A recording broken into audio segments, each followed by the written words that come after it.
നമ്മൾ vacant land purchase ചെയ്യുമ്പോൾ ശ്രദ്ധിക്കേണ്ട വലിയൊരു മേഖലയാണ് ഇൻഡസ്ട്രിയൽ ലാൻഡ് എന്ന് പറയുന്നത്. നമ്മൾ ആരും ശ്രദ്ധിക്കാത്തൊരു മേഖലയാണ് ഇൻഡസ്ട്രിയൽ മേഖല എന്ന് പറയുന്നത്.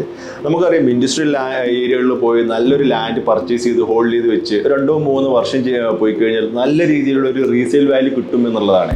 അതുപോലെ തന്നെ നമുക്ക് രണ്ടാമത്തെ ഒരു ഓപ്ഷൻ അതിലുള്ളത് ഈ ഒരു ലാൻഡിൽ നമ്മൾ നല്ലൊരു പ്രപ്പോസൽ ബിൽഡ് ചെയ്ത് ഒരു വെയർ ഹൗസിന്റെ ഗോഡൗണിന്റെ പ്രപ്പോസൽ ബിൽഡ് ചെയ്ത് അതിന് അപ്രൂവൽ വാങ്ങിയതിന് ശേഷം ആ ഒരു രീതിയിൽ ആ ഒരു അപ്രൂവൽ വെച്ച് നമുക്ക് സെയിൽ ചെയ്യുമ്പോൾ നല്ല രീതിയിലുള്ള റിട്ടേൺ കിട്ടും എന്നുള്ളതാണ്.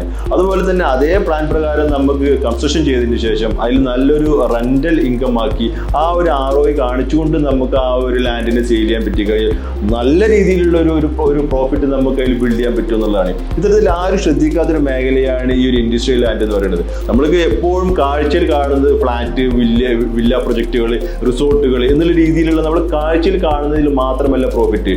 ഒരു രീതിയിലും ഒരു ചന്തവും ഇല്ലാത്ത ലാൻഡുകളായിരിക്കും ഇൻഡസ്ട്രിയൽ ലാൻഡുകൾ പറയുന്നത്. എന്നാൽ ഏറ്റവും കൂടുതൽ പ്രോഫിറ്റ് കിട്ടുന്നതും ആ ലാൻഡുകളിലായിരിക്കും. Thank you.